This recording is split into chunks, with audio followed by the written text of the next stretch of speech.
بسم اللہ الرحمن الرحیم الحمد للہ رب العالمین والصلاة والسلام علی اشرف الانبیاء وسید المرسلین وعلی آلہ وصحبہ اجمعین اما بعد۔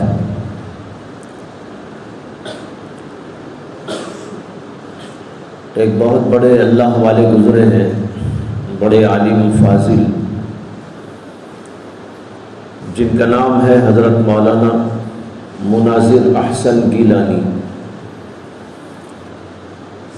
بڑے مصنف تھے، بڑے ادیب تھے، بڑے خطیب بھی تھے، بڑے شاعر بھی تھے۔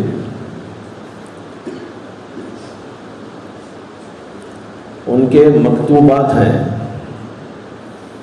جو انہوں نے مختلف لوگوں کو خطوط لکھے، اس میں ایک جگہ ان کا بڑا عجیب جملہ آیا ہے۔ انہوں نے کسی کو خط لکھتے ہوئے یہ لکھا ہے، ہر انسان کے ساتھ 2 دفعہ تماشا ہوتا ہے۔ ہر انسان کے ساتھ 2 دفعہ تماشا ہوتا ہے، یعنی لوگ اس کا تماشا بناتے ہیں، دیکھتے ہیں۔ ایک اس وقت جب وہ پیدا ہوتا ہے اور ایک اس وقت جب وہ مرتا ہے۔ جب بچہ پیدا ہوتا ہے تو لوگ آ کے دیکھتے ہیں بچہ کیسا ہے، رنگ کیسا ہے، باپ کی طرح ہے کہ ماں کی طرح ہے، کیسا ہے۔ گھر والے بھی دیکھتے ہیں، رشتہ دار دیکھتے ہیں، پڑوسی دیکھتے ہیں، دوست احباب دیکھتے ہیں۔ ایک تو یہ تماشا ہے، اور دوسرا تماشا اس وقت ہوتا ہے جب انسان مرتا ہے۔ لوگ آتے ہیں، دیکھتے ہیں۔ پھر اس کے بعد انہوں نے ایک جملہ لکھا، وہی مجھے سنانا مقصود ہے کہ ہم سب کے ساتھ ایک تماشا پیش آ چکا ہے جب ہم پیدا ہوئے، ایک تماشا باقی ہے جب انسان مرے گا۔ اس کے اندر بہت بڑی عبرت ہے، بہت بڑا سبق ہے۔ اب جتنے یہاں بیٹھے ہیں وہ بھی سوچیں کہ ہمارے ساتھ ایک تماشا تو ہو گیا۔ جب ہم پیدا ہوئے تو اس وقت لوگ آئے تھے، دیکھے تھے، تماشا بنایا تھا، گودوں میں اٹھایا تھا۔ اور پھر ایک تماشا اس وقت ہوگا جب انسان مرے گا۔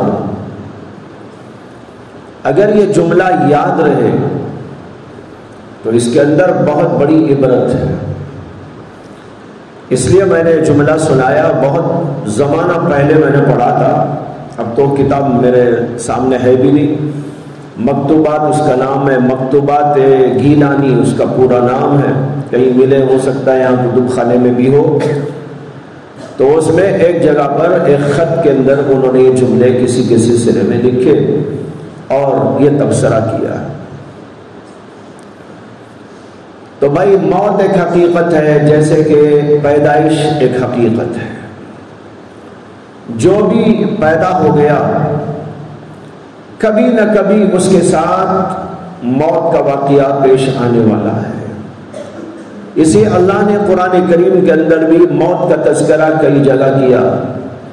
کل نفس ذائقۃ الموت، ہر نفس کو موت کا مزہ چکھنا ہے، کوئی نفس اس سے مستثنی نہیں ہے۔ ہر آدمی کبھی نہ کبھی مرے گا، اس لیے اپنے بارے میں بھی تصور کرتے رہنا چاہیے کہ کبھی نہ کبھی ہم بھی مریں گے، اور جب مریں گے تماشا بنیں گے، پھر اس کے بعد اٹھائے جائیں گے، قبرستان لے جائیں گے، اور پھر دفن کیے جائیں گے، اور پھر منکر و نکیر کا سوال جواب ہوگا۔ پھر وہاں کے جو حالات پیش آنے ہیں وہ حالات پیش آئیں گے۔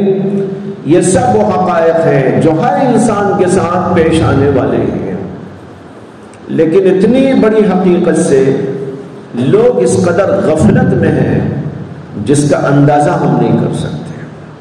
اتنی بڑی حقیقت روزانہ سامنے آتی ہے، روزانہ دکھتی ہے، روزانہ واقعات سامنے آتے رہتے ہیں، لیکن پھر بھی انسان اس سے غافل ہو جاتا ہے۔ حضرت سفیان ثوری رحمۃ اللہ علیہ کے بارے میں آتا ہے کہ ان کے سامنے موت کا تذکرہ ہو جاتا تو 2 دن 3 دن تک کھانا نہیں کھاتے تھے اور بول چال بند کر دیتے تھے، اور لوگ ان کے شاگرد ان سے اس وقت بات کرنے میں جھجکتے تھے، کوئی سوال کرنے کی ہمت نہ کرتا تھا، یعنی ان کا کچھ انداز ہی کچھ ایسا ہو جاتا کہ لوگ ان سے بات نہیں کر پاتے تھے۔ یعنی موت کا تصور، موت کا خیال، موت کے حالات کا تصور وہ اس طرح کرتے تھے کہ ان کے اوپر یہ کیفیات اور حالات طاری ہو جاتے تھے۔ اس لیے موت کو یاد کرتے رہنا چاہیے، اپنے بارے میں تصور جماتے رہنا چاہیے، اور موت کا وقت تو اللہ ہی کو معلوم ہے کب آئے، کسی کو نہیں معلوم۔ قرآن میں اللہ تعالیٰ نے کہا لا تدری نفس بأی ارض تموت، کسی نفس کو معلوم نہیں ہے کہ کون سی جگہ پر جا کر وہ مرے گا، کون سی سرزمین پر جا کر اس کا انتقال ہونے والا ہے، کسی کو خبر نہیں۔ کوئی رہتا ہے کہیں، مرتا ہے کہیں۔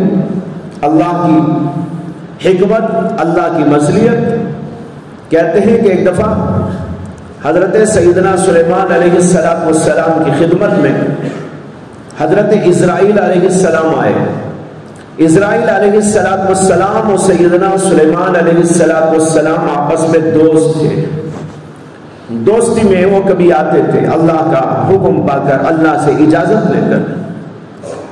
اللہ تعالیٰ نے سلیمان علیہ السلام کو بڑی عجیب و غریب حکومت و طاقت دی تھی، چرندوں پر، پرندوں پر، جنات پر، ہواؤں پر، پانیوں پر، ان سب پر ان کی حکومت۔ تو اسرائیل علیہ السلام آئے تو اس وقت میں حضرت سلیمان علیہ السلام کے پاس ایک صاحب بیٹھے ہوئے تھے، اور بھی لوگ تھے، ایک صاحب ان کے درمیان بیٹھے ہوئے۔ تو اسرائیل علیہ السلام گھور کے اس آدمی کو دیکھنے لگے۔ اب بیچارے کا کیا حال ہوا ہوگا؟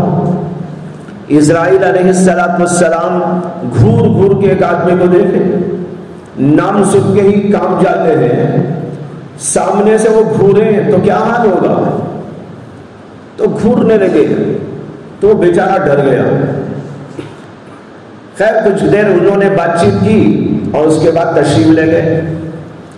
تو وہ آدمی حضرت سلیمان علیہ السلام سے عرض کرنے لگا کہ حضرت اسرائیل علیہ السلام آئے، انہوں نے مجھے بڑا گھور کے دیکھا، مجھے تو ڈر لگ رہا ہے، آپ اللہ کے واسطے ایسا کیجئے کہ میرا یہاں سے ٹرانسفر کر دیجئے ہندوستان، یہاں سے مجھے منتقل کر دیجئے ہندوستان۔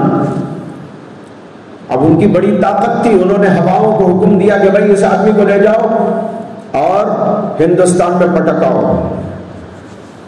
اب ہوا کو حکم ملنا تھا کہ اس کو اپنے دوش پہ لے کے ہوا چلی اور ہندوستان میں لا کے کہیں ڈال دیا۔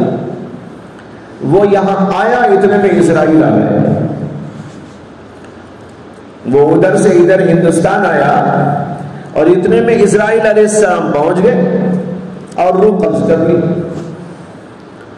خیر آیا گیا قصہ تو روزانہ ہوتا ہے۔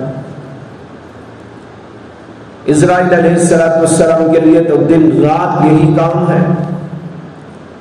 اس کے بعد کچھ دنوں کے بعد اسرائیل علیہ السلام پھر دوبارہ حضرت سلیمان کی خدمت میں گئے۔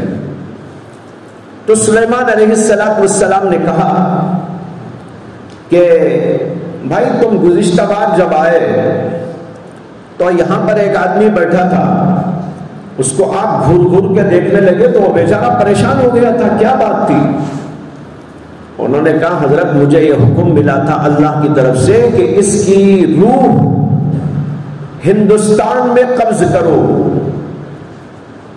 اس کی روح ہندوستان میں قبض کرو، یہ مجھے اللہ کا حکم نامہ ملا تھا۔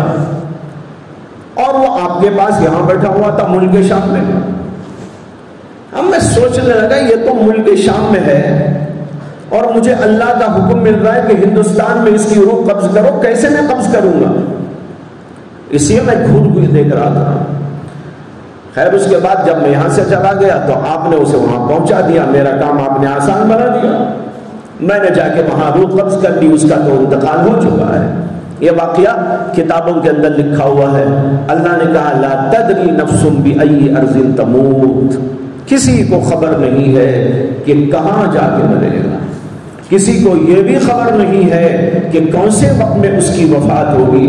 اللہ نے اس کو اپنے پاس میں رکھ لیا ہے، اس علم کو۔ جب اللہ حکم دیتے ہیں فرشتہ آتا ہے، روح قبض کرتا ہے، چلا جاتا ہے۔ کوئی کھڑا ہوا ہے، کوئی بیٹھا ہوا ہے، کوئی لیٹا ہوا ہے، کوئی کام دھندے میں لگا ہوا ہے۔ اب بیدواڑی میں ایک صاحب تھے، آٹو چلاتے تھے، وہ چند سال پہلے ان کا انتقال ہو گیا۔ انتقال ایسا ہوا کہ وہ آٹو چلا رہے تھے، آٹو ڈرائیور تھے وہ، تو آٹو چلا رہے تھے اور سٹی مارکیٹ ادھر جو ہے کہیں وہ آٹو لے کے گئے ہوئے تھے۔ بس آٹو چلا رہے ہیں کہ ان کو کچھ عجیب سا محسوس ہوا اندر اندر، تو اسی حالت میں وہ ایسا گھمائے آٹو اور ایک بڑا سا درخت تھا، وہ درخت کے پاس جا کے ایسا اٹک گئی اور آف ہو گئی گاڑی، اور وہیں بیٹھے ہوئے انتقال ہو گیا۔ آٹو چلاتے چلاتے انتقال ہو گیا، اور خود جا کے ایسا کھڑی گاڑی، اور ادھر گاڑی کھڑی اور ادھر وہ قبض ہو گئی۔ کوئی اللہ کے بندے وہ ہوتے ہیں نماز پڑھتے پڑھتے انتقال ہو جاتا ہے۔ ہمارے شیخ و مرشد اور استاذ حضرت مولانا مسیح اللہ خان صاحب نور اللہ مرقدہ، ان کا انتقال بڑا عجیب و غریب انداز پر ہوا۔ آخری دنوں میں بہت بیماری چل رہی تھی، ضعف اور نقاہت انتہا درجے کو پہنچی ہوئی تھی۔ حضرت کے وصال سے 15 ہی دن پہلے میں 15 دن وہاں رہ کے آیا تھا، اور اس زمانے میں دیکھتا تھا وہاں کہ لوگوں کی بھیڑ ہوتی تھی ملنے کے لیے، کیوں لگتی تھی، لیکن حضرت ہاتھ بھی نہیں اٹھا سکتے تھے مصافحہ کرنے کے لیے، لیٹے ہوئے بیڈ پر، اور ایک تکیے پر ہاتھ ایسا رکھ دیا گیا ہے، آنے والا ایسا ہاتھ رکھ کے جا رہا، بس ہزاروں لوگ آ رہے ہیں روز صبح سے شام تک، بس ہاتھ ایسا رکھ رکھ کے چلے جاتے، یعنی اٹھا کے مصافحہ بھی کرنے کی طاقت نہیں تھی۔ یہ حال تھا، یہ تو میں نے اپنی آنکھوں سے دیکھا۔ خیر جس رات حضرت کا انتقال ہوا، اس کی حالت اور کیفیت یہ ہوئی کہ عشاء کے بعد سو چکے تھے۔ حضرت کے خادم تھے مولانا عنایت اللہ لندنی، وہ میرے ساتھی تھے، وہ حضرت کے خادم خاص تھے، وہ بھی کہیں لیٹتے تھے تو وہ لیٹ گئے تھے۔ رات کے 12 بجے تقریباً مولانا عنایت اللہ صاحب کو ذکر کی آواز محسوس ہونے لگی، کوئی زور زور سے ذکر، تو ایک دم بیدار ہوئے۔ بیدار ہو کے دیکھا تو حضرت کے ذکر کی آواز تھی، جن کی حالت ابھی میں نے بتائی کہ نہ اٹھ سکتے تھے، نہ بیٹھ سکتے تھے، نہ ہاتھ اٹھا سکتے تھے، اتنی بھی طاقت نہیں تھی۔ اس دن وہ دیکھ رہے ہیں کہ خود اٹھ کر اپنے بیڈ پر بیٹھ کر ذکر کر رہے ہیں۔ عجیب بات، بڑا تعجب ہوا ان کو کہ جو آدمی خود نہیں اٹھ سکتا تھا خود ہی اٹھ کے بیٹھ گیا، کیسے بیٹھ گیا؟ خیر ذکر کو انہوں نے دیکھا تو ان کو کچھ عجیب لگا کہ ایسے وقت میں دم رات میں طاقت نہیں تھی، طاقت کہاں سے آ گئی؟ زور زور سے ذکر کر رہی، ذکر جہری۔ تو انہوں نے جا کر حضرت کے صاحبزادے کو، جن کو ہم بھائی جان بولتے تھے، ان کو اٹھایا، تو وہ بھی آئے، حضرت کے داماد آئے اور لوگ گھر کے آئے۔ آ کر جو ہے کچھ بات کرنا چاہیے، کچھ پوچھنا چاہا، لیکن انداز ایسا تھا کہ ان کو کوئی ہوش ادھر کا نہیں ہے، بس ادھر کا ہوش ہے اور ذکر جاری ہے۔ تو یہ حضرات ادھر بیٹھ گئے اور ذکر ادھر ہوتا رہا۔ ایک 1 گھنٹے تک مسلسل اللہ کا ذکر کرتے رہے، ذکر جہری، جن کی آواز نہیں نکلتی تھی، جن کا ہاتھ نہیں اٹھتا تھا، خود اٹھنے اور بیٹھنے کی کوئی طاقت موجود نہیں تھی، ان کو دیکھتے ہیں کہ خود بیٹھے ہیں اور ذکر کر رہے ہیں اور زور زور سے ذکر کر رہے ہیں، اور پھر 1 گھنٹے تک مسلسل ذکر کرتے کرتے کرتے اسی حالت کے اندر روح قبض ہو گئی۔ اللہ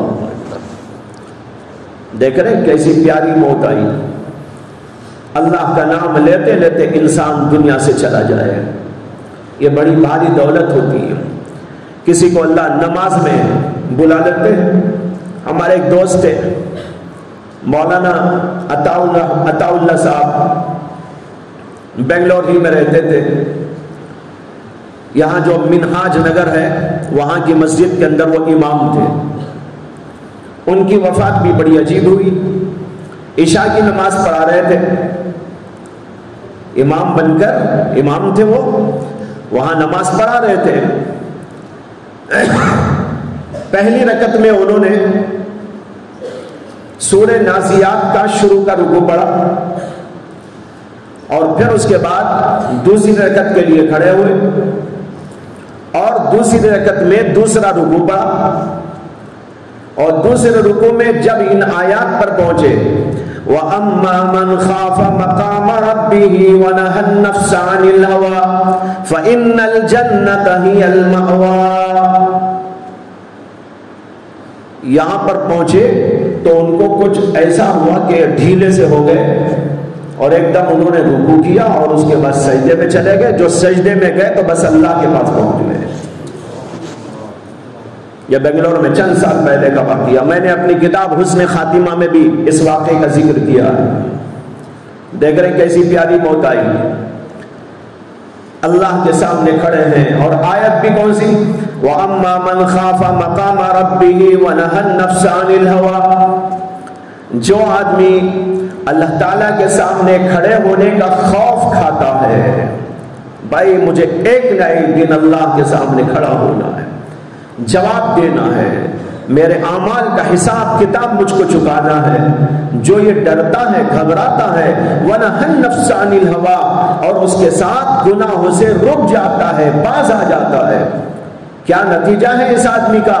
اللہ نے کہا فَإِنَّ الْجَنَّةَ هِيَ الْمَأْوَىٰ، اس کا ٹھکانہ جنت ہے۔ بس یہ آیت پڑھی اور وہیں رکوع ہو گیا، وہیں سجدہ ہو گیا، وہیں اللہ کے پاس میں پہنچ گئے۔ گویا کہ آیت نے خود بتا دیا کہ انہوں نے کہاں کا راستہ اختیار کیا ہے۔ تو بہرحال بتانے کا مقصد یہ ہے کہ موت کو ہمیشہ یاد رکھنا چاہیے۔ ابھی ہمارے مولانا حافظ شرف الدین صاحب کے بیٹے کا انتقال ہو گیا۔ اچھا بچھا کھاتا پیتا، تفریح کے لیے گھومنے کے لیے گئے دارالعلوم دیوبند، وہاں کے اکابرین بزرگوں سے ملنے کے لیے، کھائے پیے ناشتہ کیا، پھر اس کے بعد نہانا تھا، کہیں ان کو آگے کا سفر کرنا تھا۔ بس جو حمام میں گئے باہر لاش آ گئی، چند ہی منٹوں کے اندر۔ موت تو ایسی چیز ہے، وہ آپ سے پوچھ کے نہیں آتی، جب چاہے اللہ بھیج دیتے ہیں، موت کا فرشتہ آتا ہے، روح قبض کر لیتا ہے۔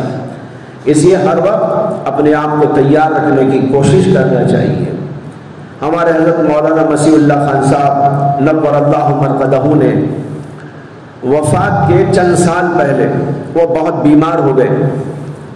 ان دنوں میں ارشاد فرمایا کہ اللہ کا شکر ہے میرے اوپر کسی بندے کا کوئی حق نہیں ہے، جس کا بھی کچھ بھی تھا سب ادا کر چکا ہوں، کسی بندے کا میرے اوپر کوئی حق نہیں ہے۔ باقی اللہ کے بارے میں کون کہہ سکتا ہے؟ بس بھائی ہم تو اللہ کے بارے میں تو نہیں کہہ سکتے کہ اس کا حق کون ادا کر سکتا ہے، لیکن جہاں تک بندوں کی بات ہے میرے اوپر کوئی حق کسی کا اس وقت میں نہیں ہے۔ بندے کو اس طرح تیار رہنا چاہیے، کسی کی غیبت کر دی، کسی کو برا بھلا کہہ دیا، کسی کا مال لے لیا، کسی کو کچھ کہہ دیا، کسی کو ناراض کر دیا، کسی کو تکلیف پہنچا دی، دنیا ہی میں صاف ستھرے انداز پر معاملے کو صاف کر لیا جائے، معافی ترافی کر لی جائے، کسی کا حق ہو تو دے دیا جائے، یہ ہوتی ہے مومن کی شان۔ اس کا نام ہے موت کی تیاری۔ اللہ ہم کو بھی آپ کو بھی توفیق عطا فرمائے اور اچھی سے اچھی موت ہم سب کو بھی عطا فرمائے۔ وآخر دعوانا الحمدللہ رب العالمین۔